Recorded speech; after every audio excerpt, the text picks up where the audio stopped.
Smashing. I think the Symposium director is not a fair referee because he's getting me to talk now directly after a talk on Barrett's esophagus. But anyway, I'll talk to you about sleeve gastrectomy and gastroesophageal reflux. Thank you for the invitation to talk. Firstly, I think it's important that we define the title. What is GERD? Well, GERD is actually quite a difficult condition to accurately diagnose, and I think we probably all have a different definition of it. But broadly speaking, there's a prevalence of about 20 to 30% of the Western population suffers from GERD. And GUT in 2005 included a very nice way of defining GERD. Of note, people with mild and infrequent symptoms, they say, do not have GERD. But when we go to our clinics, we might think differently. When we have a patient in front of us, we recognise that GERD is actually a spectrum of problems. At the bottom end of the spectrum will be people who have the odd bit of Gaviscon after a heavy night out. We move through it to people who take regular PPI, and of course at the top end of the spectrum there are people with GERD who have such bad volume regurgitation that they're sleeping in their sofas at night. So we need to be accurate in how we define GERD, but it is important, of course, because people with obesity have a 1 to 2-fold increase in the risk of GERD, and as we've just heard, GERD and Barrett's are linked. But I don't think any of us here can really pretend that we're the experts on Barrett's esophagus. We're not. That's not our job. But to be honest with you, even the experts can't agree who the experts are on Barrett's esophagus. The American definition of Barrett's esophagus is different to the British definition of Barrett's esophagus based on biopsies. And also the significance of long segment and short segment Barrett's esophagus is controversial. So the experts themselves can't really agree, but we do recognise that Barrett's esophagus leads towards a progression of high-grade dysplasia and adenocarcinoma, hence everybody's interest in the subject. And in the West, esophageal carcinoma, adenocarcinoma, has a prevalence of about 10 cases per 100,000. So it's what I would call uncommon. There was concern that the incidence of this was rising, but it's now deemed to be static, if not falling somewhat. In the bariatric population, this paper here tells us that the incidence of Barrett's esophagus is approximately 0.1% of the bariatric surgery population. So you can work out in your own minds whether that is a high number or not, but it's 0.1% of the patients who come forward for bariatric surgery are deemed to have Barrett's esophagus. And these are the guidelines around surveillance of Barrett's esophagus produced in 2014. But the evidence for that is still evolving. The recommendations are still evolving. And again, the experts in Barrett's esophagus still can't agree as to how we should be assessing Barrett's esophagus. So the point to make to you around reflux is that there is a variability in how we describe it and in how we engage with patients who describe themselves somewhere on that spectrum. There is conflicting and evolving evidence with respect to Barrett's esophagus. This is changing, it's dynamic, and the experts still don't really know how to recommend us adequately. And adenocarcinoma of the esophagus itself, which of course is the problem of Barrett's esophagus, is actually uncommon. So what about sleeve gastrectomy? This is the other heading of the title, sleeve gastrectomy and GERD. Well, what is sleeve gastrectomy? Well, we all think we know what it is, but of course there's a lot of variation with sleeve gastrectomy. There are people who do a full 360-degree dissection of the hiatus, mobilise the esophagus and repair the crura. There are people who ignore that step. There are people who resect different parts of the stomach in different ways, from the antrum all the way up to the angle of His. There'd be different methods of resecting the body, the stomach. Different bougie size and different treatment of the staple line. So what I have to say to you is, well, is every sleeve a sleeve? So when we're reading and appraising the literature, are we comparing the same things? When we're talking about GERD, are we all reflecting on the same condition?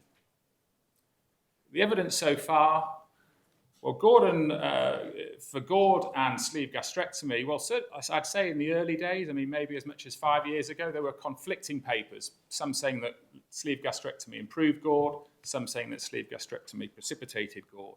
But I think we have to accept that as we understand more about sleeve gastrectomy, there is an impact upon GERD due to sleeve gastrectomy. This meta-analysis of 10,000 patients tells us that sleeve gastrectomy seems to increase GERD in 90% of patients, de novo reflux in 20% of patients, Barrett's esophagus in 8% of patients, conversion to Roux-Y in 4% of patients. So if we believe this meta-analysis, then I accept this is a significant problem that we need to understand.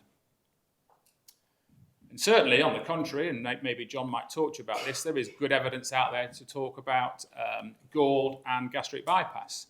The fact this is that some of the authors of this paper are in the audience, regression of Barrett's following gastric bypass. But I'll just point something out to you in this paper. 117 cases had Barrett's esophagus. And if you look at the preoperative incidence of Barrett's esophagus in this meta-analysis, in some papers it was 0.3% of their population, and in some papers it was 6% of their bariatric population had Barrett's esophagus. So this underscores what I'm talking to you about is we don't really know how we're defining Barrett's esophagus. There's a 600-fold difference in patients who are described as having Barrett's esophagus in this meta-analysis.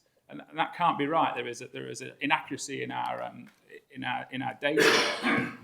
And this paper too discusses resolution of reflux after gastric bypass. And it just reported 78 cases, and 3 of those 5 studies reported 100% resolution of GERD. And again, I'm always slightly suspicious of something that produces an always or a never event. So what we have to answer is, well, should we be letting the tail wag the dog here? Is GERD such a significant problem that it is on its own going to define the information we offer to our patients and the procedures that we offer them? Well, this study's already been quoted in the talks this morning from Switzerland, and it's a study that set out to look at weight loss for sleeve and gastric bypass in a randomized trial. But within that paper is a nice table looking at the reoperation rates for both of these operations. And it accepts the fact that both operations will have a reoperation rate, slightly more for the gastric bypass than for the sleeve gastrectomy, arguably. So we have to look at this and say, well, what are we preparing for? If we are undertaking these operations, what problems are we inviting? Well, I think for the gastric bypass, the problem of weight regain is probably a harder problem to resolve. We'll have some talks on this later, but of course, sleeve gastrectomy was the first stage of a 2-stage procedure. Gastric bypass, I would argue, and we'll hear more later, is a harder problem to offer a surgical solution for when there is weight regain. 1 minute.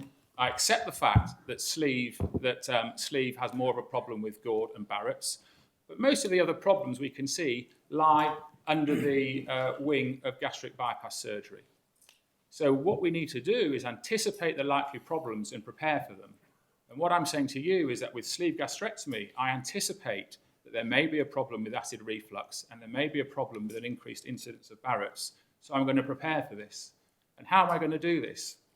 Well, I think I need to gather in my clinic more robust data and more accurate data around what reflux is. So post-operative data based upon good, validated questionnaires around reflux, not patient symptomology.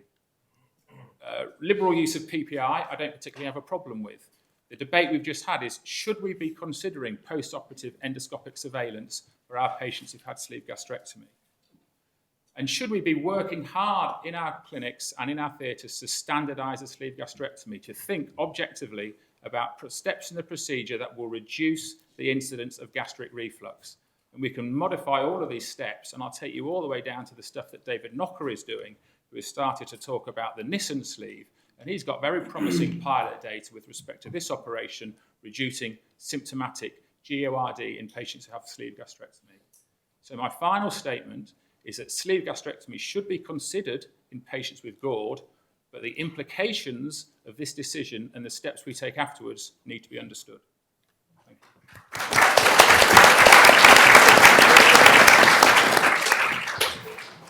Thank you, Chris. So I'd like to invite John Lloyd, Consultant Bariatric Surgeon at the Homerton, to give his arguments against the motion. Mr. Chairman, thank you for your introduction, and Sanjay, thank you for the invitation to talk today. Chris, I have shares in Gaviscon, so that's why it's given out prophylactically, and it will be on show tonight. So, why is GERD so important? Why do we need to understand this a little bit more when we're talking to our patients about what type of operation we're going to give them?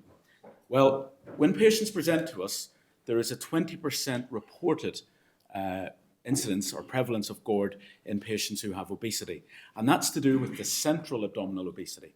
That's to do with raised intra-abdominal pressure and also a 15% rate of symptomatic hiatal hernia in the preoperative bariatric patient. Central obesity also causes delayed gastric emptying, and there is a laxity of the gastroesophageal junction and an increased rate of relaxation frequency at the lower esophageal sphincter. So it's not an insignificant problem in the population coming to see us. Now, we talked about sleeve gastrectomy, and sleeve gastrectomy accounts for approximately 60% of the bariatric procedures performed worldwide. We've all got on the sleeve gastrectomy horse, and we're riding it off into the sunset without really knowing where we're going in the long term. Looking at Yoshwal's paper in obesity surgery, we've taken an organ that has a capacity of about 1,500 cc's, and we're reducing it down to a capacity of about 130 cc's. And if we look at the top end and the bottom end of this new system, the pylorus is going to win in terms of the tightness of sphincters. So everything that's going to go anywhere is going to go up into the esophagus.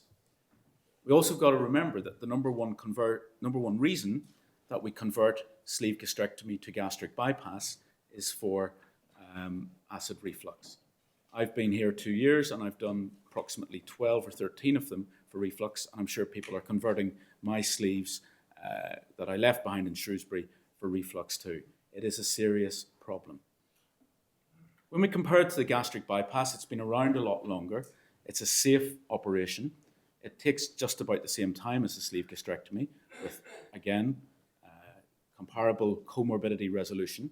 But why does it differ? Well, it diverts bile away from the esophagus, reducing the risk of bilious erosion of the esophagus. It decreases acid production both in volume and amount, and it is a lower pressure system. So it is the go-to operation for patients who have had reflux after a sleeve.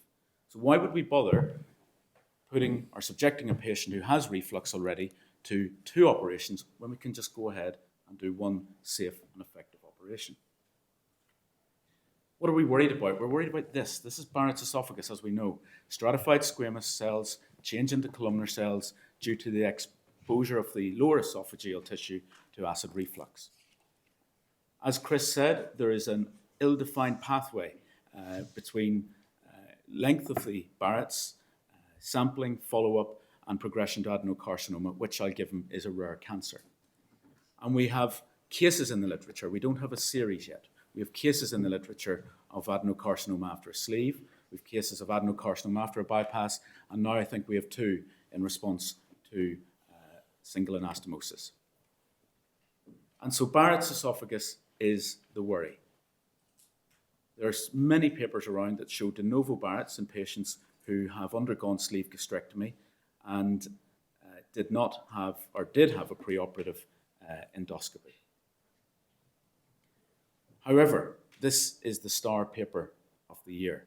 This paper from Antonio Agnelli's group in France and other hospitals in Italy looked at 5 centres, and they each re-endoscoped 10 patients minimum 5 years after bariatric surgery. And John Billingham has quoted this paper, and Chris has quoted this paper, and this paper really does tell us that at the very least we should be endoscoping our patients 5 years after bariatric surgery with a sleeve gastrectomy looking for Barrett's esophagus. If we don't do that, we're then leaving our patients open to the development of potential adenocarcinoma, and that is the strongest argument, I think, for not subjecting them to an operation in the first place, which would potentially lead to an increase in Barrett's esophagus and thus adenocarcinoma. Thank you.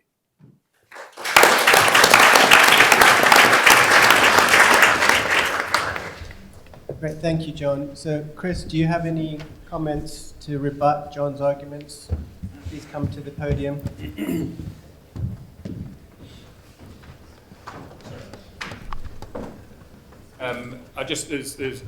Practical scenarios when we all sit in the clinic, are a 23-year-old woman, BMI 50, who smokes, with acid reflux, who takes intermittent PPI. How would we treat her? A 45-year-old patient, BMI 55, large abdominal wall hernia, daily PPI for acid reflux. How are we going to treat that patient? And don't say repair the abdominal wall hernia, because the abdominal wall reconstruction people will tell you that will occur. So these are practical questions, and this is why I don't think the tail should be wagging the dog here, because the decisions need to be taken in the round, but the implication of the decision needs to be understood and reflected upon. Thank you. John, do you have any comments? A rebuttal to that is I absolutely agree that a lady who has an abdominal wall hernia should have a sleeve gastrectomy, because it's more dangerous to stay obese than it is to have the sleeve gastrectomy, because there's a 40% risk reduction in ladies for postmenopausal breast cancer and endometrial cancer with bariatric surgery, and that benefit is therefore greater than possibly subjecting a patient to reflux for a long time. I think we agree that reflux and sleeve is fine.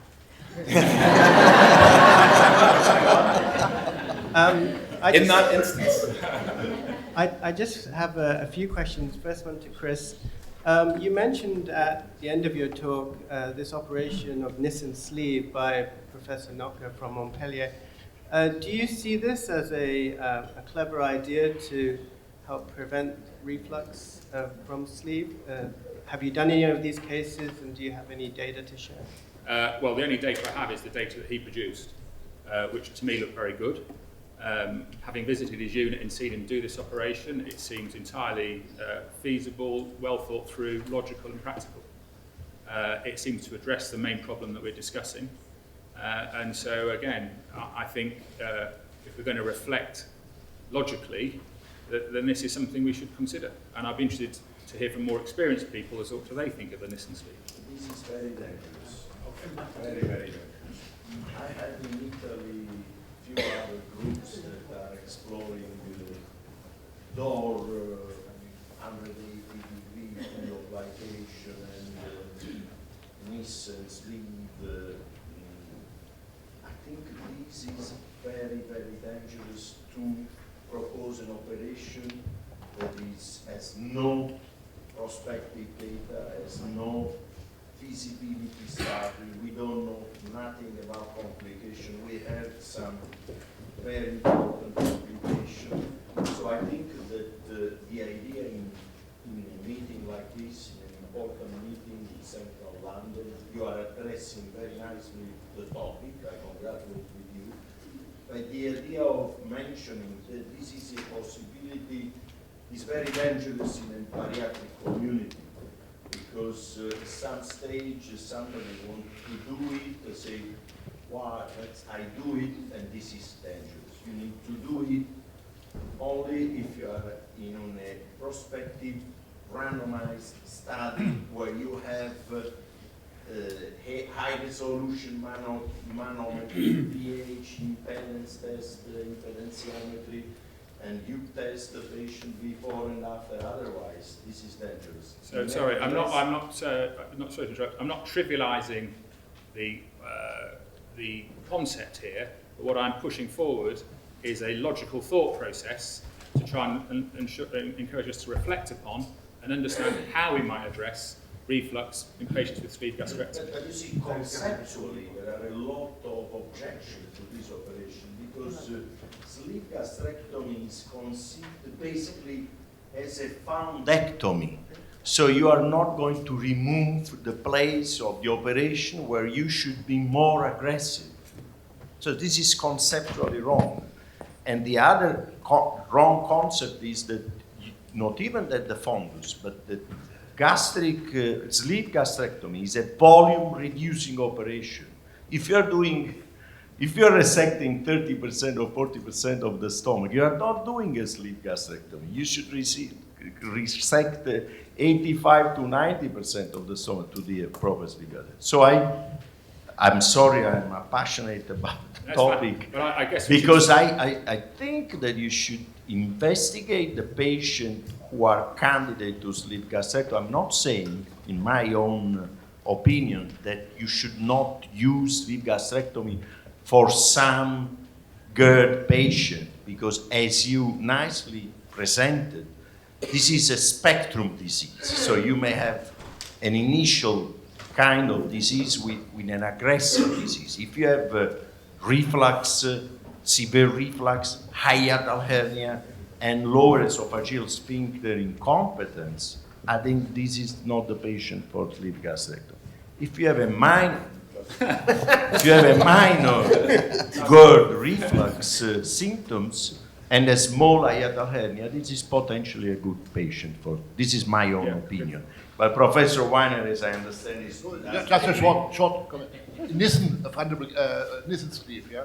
I sent one of my co-workers 4 days to Montpellier, France, and we have done a small series. He saw this week 2 patients with a bezoar in a wrap. They had to remove the bezoar from the wrap. And it's not published, but he saw it. Can I say something? I think, Chris, I loved your talk. You almost talked about all the points that are close to my heart. I mean, I agree completely. If not Nissen, we should be very aggressive about hiatus. Like in our own experience practice, we repair hiatus in 1 in 3 sleeves. There are occult hiatus, and I'm sure lovely videos to show if somebody's interested.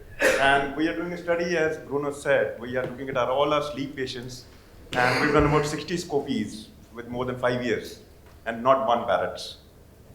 So maybe we need to be aggressive about hiatuses, and the only patient we need to exclude is patient with nocturnal reflux, or maybe some sort of scoring systems. But I think GERD is not a contraindication in our practice. If we are aggressive about hiatus, we can achieve good results. Has anyone? Ashok? Oh, thank you very much for your talk. It was very interesting.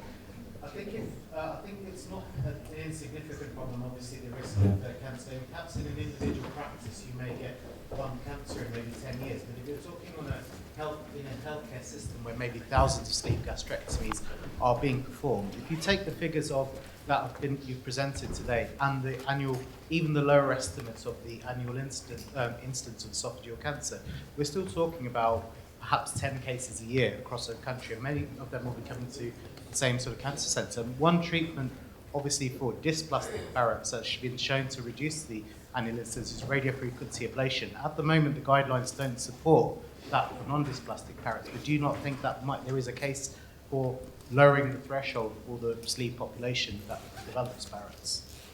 Lowering what threshold, sorry? Lowering the threshold to consider radiofrequency ablation in non-dysplastic Barrett's post-sleeve to prevent the risk of, lower the risk of... Well, look, as I said, I'm not an expert in Barrett's, and I'm not here to try and talk to people about how to treat Barrett's. I'm trying to put forward a discussion around reflux and sleeve. So I think Bruno, though, articulated, if you're telling me that we should have 10 cases a year of esophageal cancer in this country based on our sleeve gastrectomy population, then we've got the figures wrong, because that's not happening, is it? So there's a difference in biology, there's a difference in the contents of the reflux, there's a difference in the progression of metaplastic cells. Maybe there is something different with the Barrett, with this. I don't know what's different, but I'm not an expert on Barrett's. But as I see it, and based on the data of case reports for cancer that is uncommon, I cannot see that reflux should be something that, or Barrett's should be something that we get too hysterical about.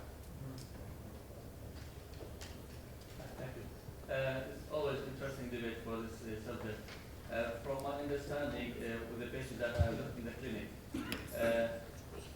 considering the patient's psychology and type of personality is a very important factor to be reflected on the causation of this problem. And I think if we address this point in these studies, the data will be much different than what we think now. If we have, for example, 2 patients who had a proper sleeve size, similar sleeve size between both of them, with the same amount of pressure reflux, they might have different outcome because one of them do binge eating while the other lady eats sensibly. So I think addressing the psychological problems with these patients might affect the data and the numbers and also affect the outcome and the treatment of the disease? Well, I'll say to you, if you're going to assess reflux, I think we need to use validated questionnaires, the specific GERD, HQLR, GERD validated questionnaires, pre-op and post-op. This will help us understand in our own clinics, outside of meta-analysis, what is happening to our patient population. But simply saying to a patient, how's your reflux? You're going to get a totally different answer from one patient to the next. We need objective evidence, and the validated questionnaires will help us gain that. Absolutely. Thank you. Excellent. For the sake of time, we're going to move on. I'd like to thank both debaters for an excellent debate.